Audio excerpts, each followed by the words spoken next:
tuned in and locked on to Eagles 102.3 FM Abuja. Yes, we give you an audio-visual radio experience that you can count on anytime, any day. And I want to say a big kudos to each and every one of us.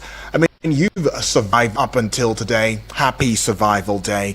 And just to also bring it to your eardrums, the fact that today is a very reputable day, is International Day of Women in Diplomacy, and it's got the theme eliminating structural barriers to women's leadership in diplomacy, right? Eliminating structural barriers to women's leadership in diplomacy. My name is Uduak, where we talk politics and current affairs. Now we're looking at the open grazing or ranching, which is best for Nigeria today. Now, if you're looking at open grazing, right, and you're looking at ranching system, which is best for Nigeria today? And we hope to settle this discourse this morning. It's going to be a smart conversation, so I best would say that you give me your ears and your attention for the next 40 or 45 minutes as we go engaging, right?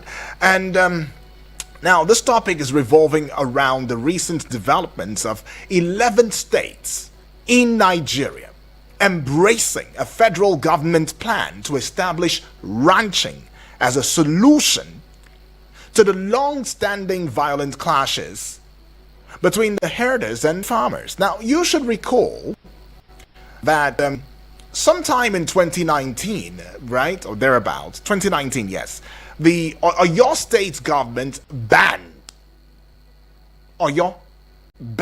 open grazing, and other states followed suit. But the issue still remains a contentious one. Now, the clashes between herders and farmers, it has been a recurring issue in Nigeria, and has led to significant loss of lives and property. It has escalated to the point whereby it seems as though the apartheid in our dear country Nigeria cannot indeed find lasting solutions to it. And if you recall as well, the CDS had said that, look, their business, their job is about settling disputes when it comes to two people fighting, having a clash. Yes, that's the place that they come in, so that they can stop the deaths, violence. But when it comes to matters that concern land grabbing, two communities warring over land, that's not something that they would want to come into. When it comes to political affiliated problems, that's not their problem. Where, of course, community traditional rulers would have been able to bring ease to some of these issues, it does seem as though they have either been complicit or they are somewhat powerless. Now, you can tell with what's going on in Benue State.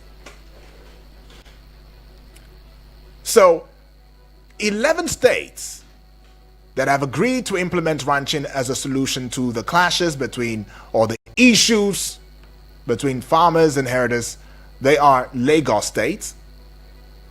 Now, Lagos started to develop, its ranching system, and it's open to collaboration. I mean, we're even the federal government. We've got Plateau State, we've got Ondo State, Zamfara State, Nasarawa State, Anambra State, Delta State, Niger State, Kano State.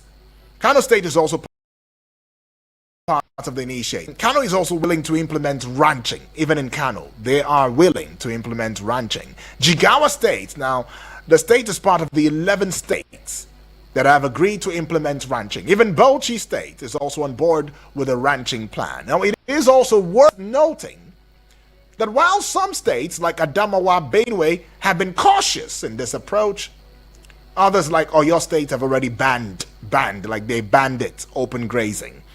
Now, what are the states in Nigeria that have also banned open grazing? Now, we have from the southern states, Ondo State banned open grazing in 2020 under the administration of late Governor Rotimi Akeredolu. Now, we see Ekiti State enacted laws banning open grazing.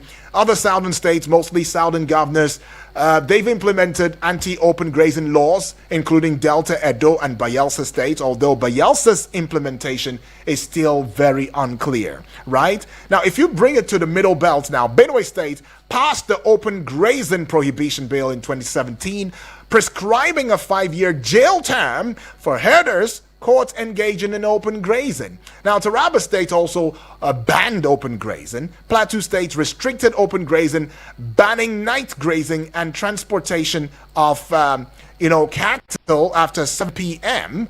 and motorcycle movement from 7 p.m. to 6 a.m. Now, Anambra State has an anti-open grazing law enacted in 2021 regulating livestock movement and promoting ranching.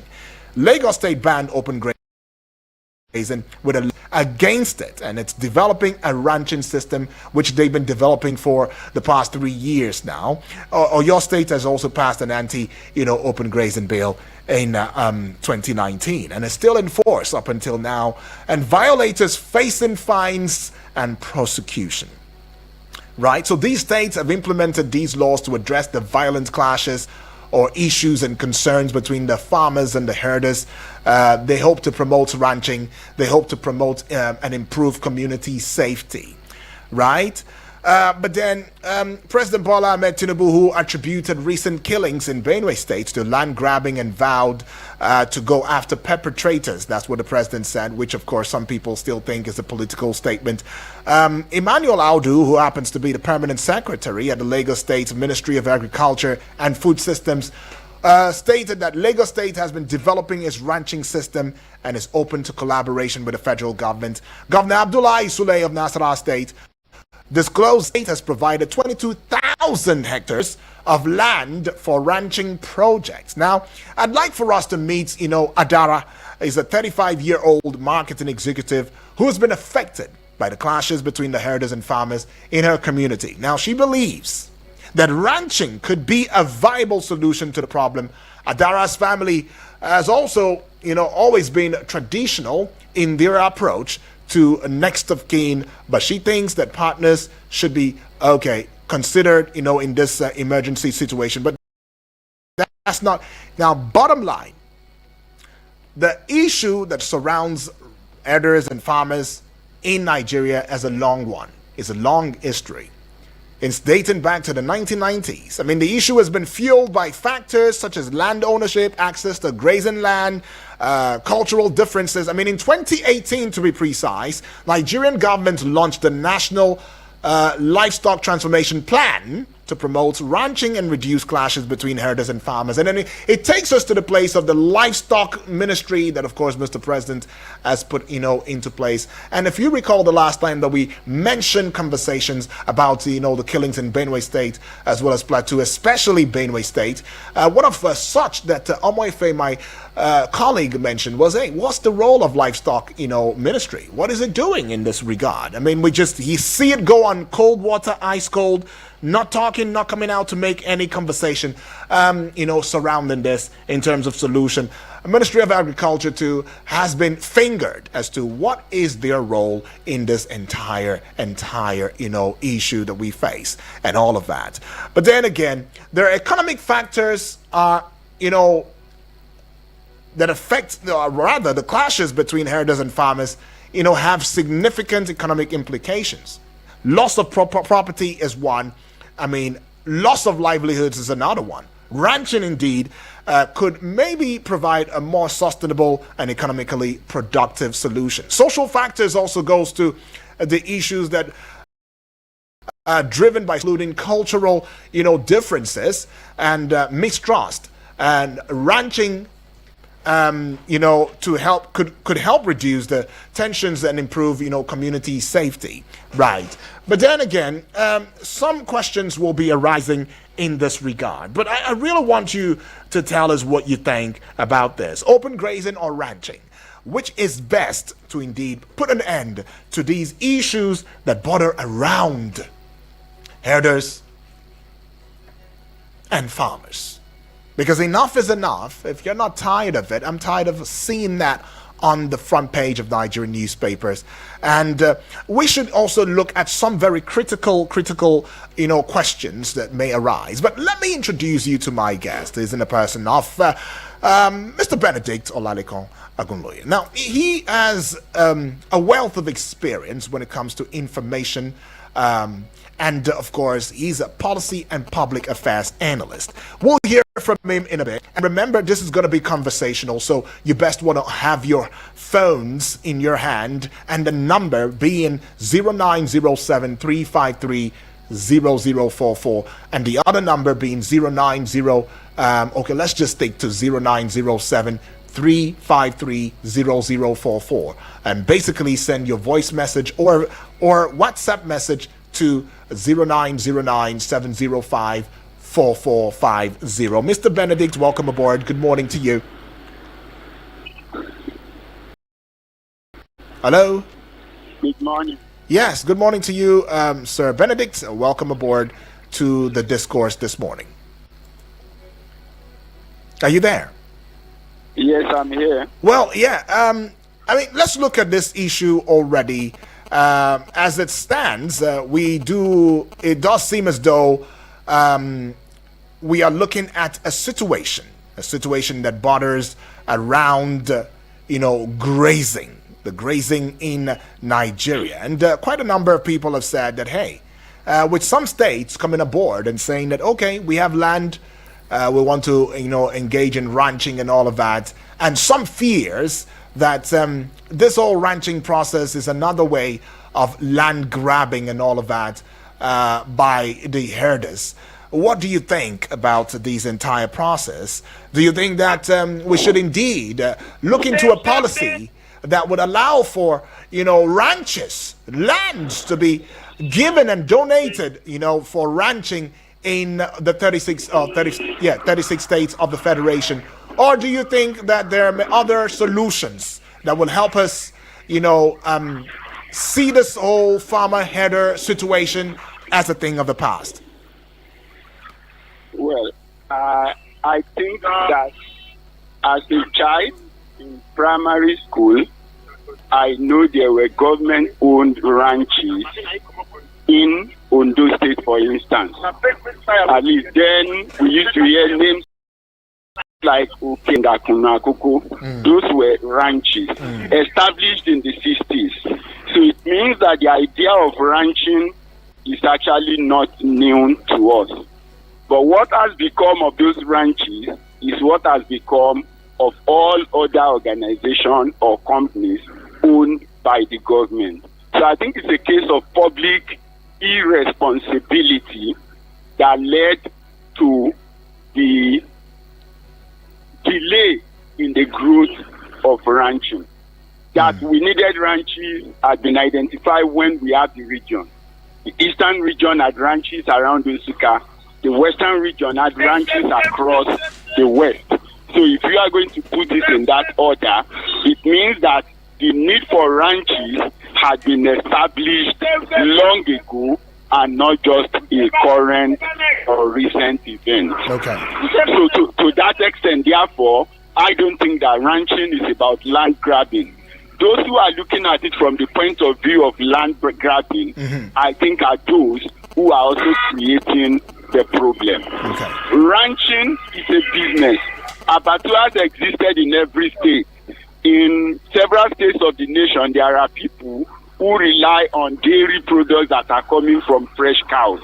So basically, I think that we need to look at it as a business that it is, go back to the old or the modern way of doing it. Zero grazing, I was taught in primary and secondary school. So in secondary grazing, those are not things that are new. So basically, therefore, we need to look at it constructively. We need to look at, okay, the ownership structure of the ranches. They could be owned by the government. You don't have to cede your land to anybody. It is owned by the government or it's owned by the community, but you know that you have set it aside for that purpose. Don't we give land to universities? Although we also know that there are states in the nation today contending with the army for the land given to the army, contending with the universities for the land given to the universities. encroaching on hospital land. So we know that do exist. But basically, it should be lands that are set aside for that purpose. And today, everybody shouts about a farmer headers crisis as if it is new. I don't think it is new. The Agachi people or the, what do you call them now, in Benue had suffered that even before independence. We grew up knowing Igede people in the southwest. And why did they run away from Benue in the 60s and 70s? It was because they were being attacked, that their farms are being destroyed, and they were being attacked. So who are the people? Who are the people? That's the Igede people. Of Okay, Benue. Igede people of Benue. And that's why when I served in Benue, I used to crack that joke in Makode and people don't like it. That it's a state where you have a majority that does not care, a minority that think it's effective, and an endangered species. And when I say majority that doesn't care, it's of course the TV people. The Idoma people possibly have some forests in the military and they think they are effective minority. But the Igede was left unattended to. So the problem has been with the Igede people forever. It's new in some part of Cleveland. And that's why today we are hearing the noise. If Gwa West, Doma, and Makodi were not attacked, you would never have heard about this. It would just have been a side comment. So to a large extent, it is not something that is new. It is something that the solution has been there in the 60s and the solution has been abandoned. So we need to go back to it. And more states need to do that. And if you don't want cows in your state, say you don't want it. Can you really say it? Can you really say you don't want it in your state? Oh yeah, you can say that. So that if I have a ranch in my state, for cows moving out of the ranch in my state into a state that has no ranch, you will pay duty.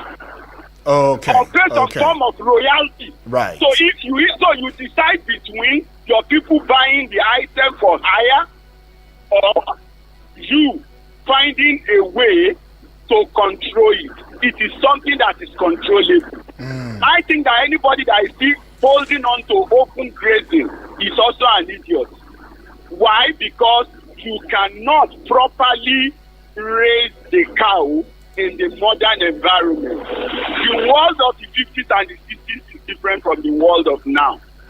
A lot of crops today are not as natural as they used to be. Either there has been cross grazing, there are a lot of imported diseases that when you subject this animal to open grazing, you actually don't even get the result and the value that you are supposed to get from them.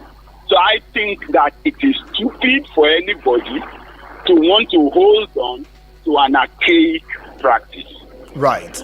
But then some other people are already thinking, especially the Mr. President, looking into the matter, attributing it to land grabbing and saying that we'll go after the perpetrators and all of that. I mean, Governor Abdullahi Sule of Nasarawa State has come out to provide 22,000 hectares of land for the ranching project, and he says that he believes it will help address the security problems associated with open grazing, right? And then there is also the place of cultural differences. I mean, will this ranching indeed address the cultural differences between herders and farmers? And then, of course, is ranching economically sustainable, and what are the potential benefits? Well, obviously, ranching is economically sustainable and viable. In almost all the states, even in the southeast where the land is so limited, there are still forests that criminals are hibernating in. So it tells you, therefore, that if you actually want to provide some limited amount of land for the purpose of grazing, and you are ready to get the water there, you are ready to get the services there. The truth today is that you talk about and then people are shouting, but those cows get into the market and people get to eat them and they are infected. But if you have ranches, then you are able to control what gets into the public. You are also able to control which cow are you raising for the purpose of milk, which one are you raising for the skin, which one are you raising for the meat. And you will realize that that becomes very possible. Because poultry is controlled today, I don't think anybody can raise broilers on free range. No, layers on range. They will lay the egg anywhere and you will never be able to gather it. Is it not? Mm-hmm. So when you have your poultry and you call them layers, you know they have to lay egg at once in a day, and you are there to pick the egg to maximize whatever you are getting from it. You can even commercialize the dropping. So in the same way, when you are ranching, you know what is for milk, you know what is for meat, and you get mad. Are you there? And do better research. Okay. And come up with better statistics. Okay. And then we are going to.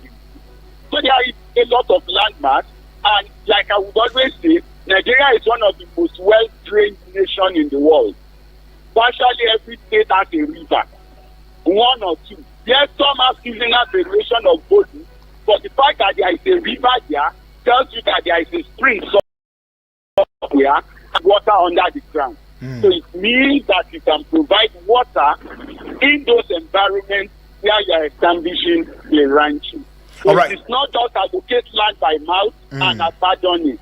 Allocate it, provide the basic facilities based on the number of people that will be there. There should be health care, there should be school, there should be market. And so there is proximity and people can do the business the way it should be done. Right. Well, anyways, we'll open the phone lines and get to hear from family members. 0907-353-0044 is that number. Hello, good morning. Hello, good morning, Daniel. Yes, good morning to you, please. What's your name? Where you calling from? Yes, hi, it's works. My name is Hundu. Hundu. Taking me from Nasarawa State. Welcome yes. aboard, Hundu. Talk to us, Hundu. Straight to the point now. Yes, I want to greet your guest. Right. I want to start by, first of all, appreciating the governor of Nasarawa State, A.A. Sule. A.A. Sule is one big brother. Anytime that Benue State, is in trouble, he has always showing concern. I want to appreciate him. Right. Talking about ranching and open grazing. Ranching, is the best way to go. Because, Daniel, if we discover what is happening, you will see a lot of cows are being controlled by little boys. And those boys don't even go to school because it is open grazing and they will not have the opportunity to. But if we embrace, ranching, they, okay, whether they are small boys or not, they can have access to education. Because these boys, they don't go to school, and I feel it is not in them. They are not enlightened at all. And you can see that they are very, very, aggressive. Like where we are, in Nasarawa State here, there are some, occasions that the cows, are just passing. And they might have just, a little problem. And before you know, somebody will drop dead. So I feel that it is because they are not going to school and they are not getting, Western education. And it's not helping them. Okay. And again, if we see the kind of cows rising, we're looking at more headier. But the ones that are belonging about, they are very, very, heady. Okay. And again, the issue of going to drink water and then on their way, they will now go into people's farms. They will not have their own water. And this problem will be settled. And again, there are some communities, in Benue State that said they do not want ranching. And as your guest, it's not of course, because they are saying we do not want any ranching, in our area. Thank you very much. All right, Tech and B right there, giving his thoughts and right there saying that lack of exposure, lack of education could be one of the serious issues and all of that. But yeah, Mr. Benedict, we will get back with you in a short bit. I've got to pay some bills. And when we do come back, of course, we take more questions. And of course, more final thoughts in the discourse, as it were. Right? Let's go pay some bills. We'll be right back. This is Eagles Outlook, and we are looking at open grazing or ranching, which is best for Nigeria.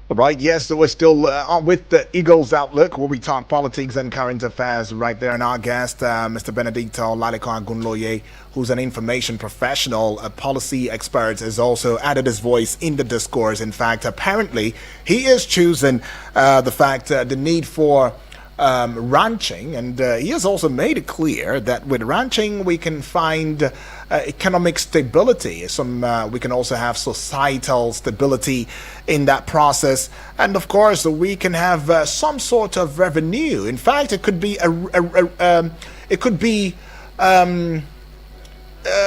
how do I put this now? It could be more of a community, a revenue generating community, because should you allocate such lands, you will discover that there'll be a need for a school, there'll be a need for a clinic, right? And all of these indeed can the GDP itself, right? If you're looking at it from a larger, point of view. But then again, based on some analysis, though, there has been some recommendations.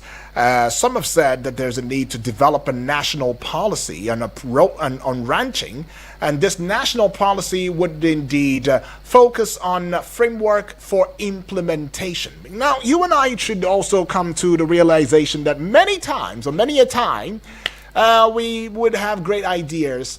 We will have it on paper, so beautifully adorned, but when it comes to implementation, we always default, and that has never, spoken well for us. And it doesn't seem as though we're paying attention to that part, because even with the budgets and its performances itself, I've not seen Nigeria, and whether it's the 10th Assembly, the 11th, or the 9th, or the 8th, and all of that, nobody has been serious about implementation. Nobody. That's why we keep seeing budget padding here and there and that. And then sometimes we see even deficits at some point, and surpluses. And then the question now is, if there is no implementation, how do you also bring about accountability and transparency? I mean, all of these work hand in hand. And then there is also the talk about providing training and support for farmers and herders to improve their skills and knowledge.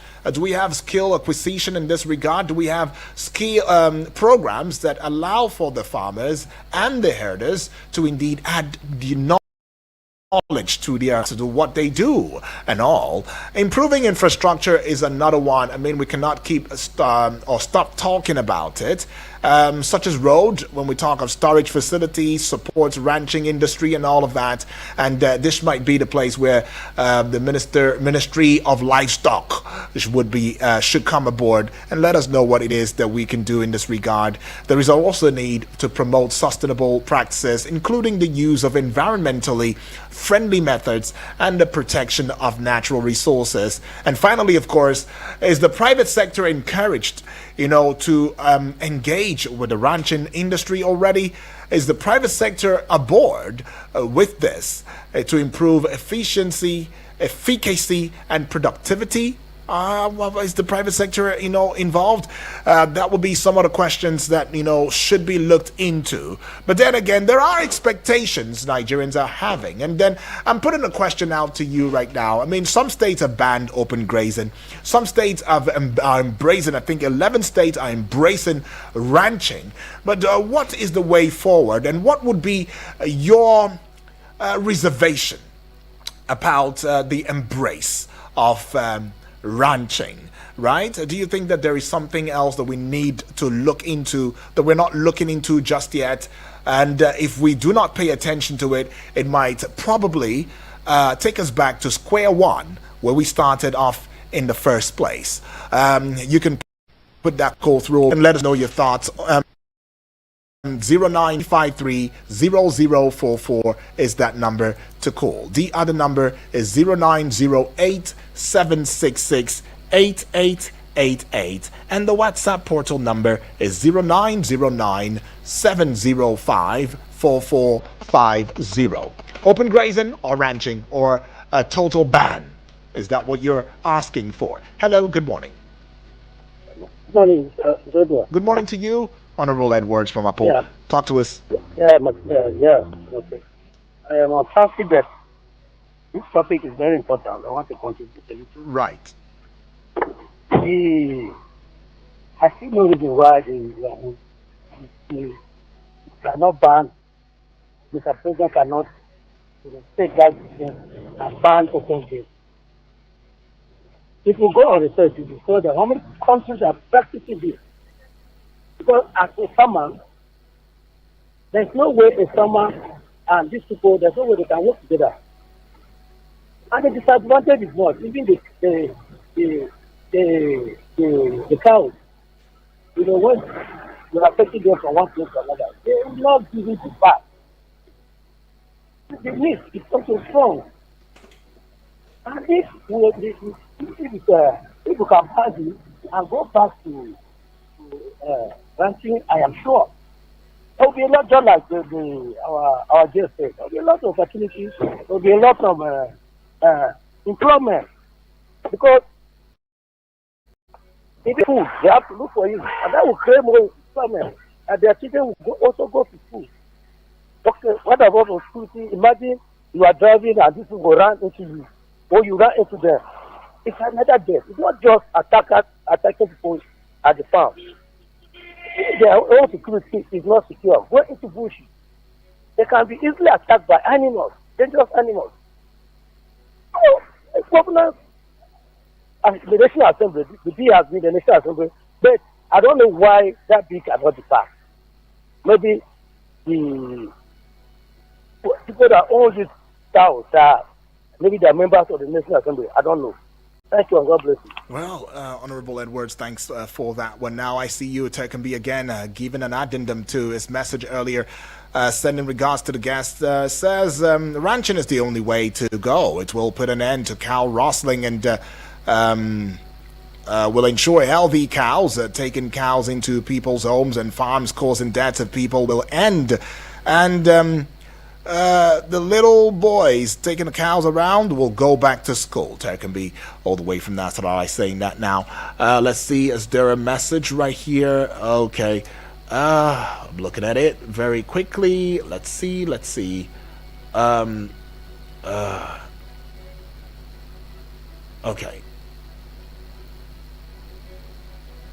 Okay, I don't think this is for the Prog Show this morning, though. But apologies to you, Mr. Benedict, comprehensive wisdom. You've also given out the fact that, hey, ranching could just be the way forward. And you've made it clear that even in times past, we have had ranching, in various states of the Federation and all. But then again, the government also needs to do a lot more in ensuring that there is a public-private partnership in this regard, and as well as states need to also do the needful. I mean, giving out the land for ranching might just be, another way to help,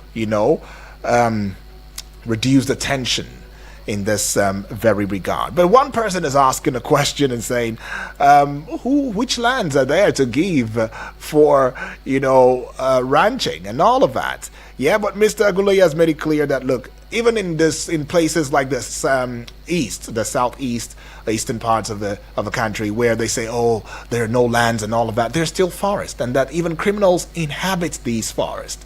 So why not, put that forest into some use and probably think about it, use it for ranching, and this time it will be closely monitored and all of that. But then, this conversation cannot end on here, as we see another message from Joseph from Jai saying, ranching is the best. It reduces insecurity, violence between farmers and infiltrators. In Calabar, we all hear about Obudu Cattle Ranch, open grazing as unaccountable disadvantage, like herders invading people's privacy. All the states in Nigeria should establish its ranch by the state for security reasons. United States has cows, more like Nigeria. Still, you can't see any of these cows on the street. Again, any individual that wants to do open grazing should go and buy his land and fence it and do it, because people that keep layers buy land themselves, fence it and keep layers for production. All states in Nigeria should have the ranching to avoid artificial problem from land grabbers. All right, thank you, far too kind. Joel, James, I'm so sorry, can't take this. There's another prog show coming up in a short bit, right? But anyways, I want to say a big thank you to each and every one of us. 10 o'clock, of course, we'll be right here again to have this conversation once again. Not about ranching this time. Let's just calm ourselves just a little bit. Enough of the tension, right? Do something about a questioning. It's a question time, and this one you would like. My name is Udwak Daniel. No offense to the commercials. It's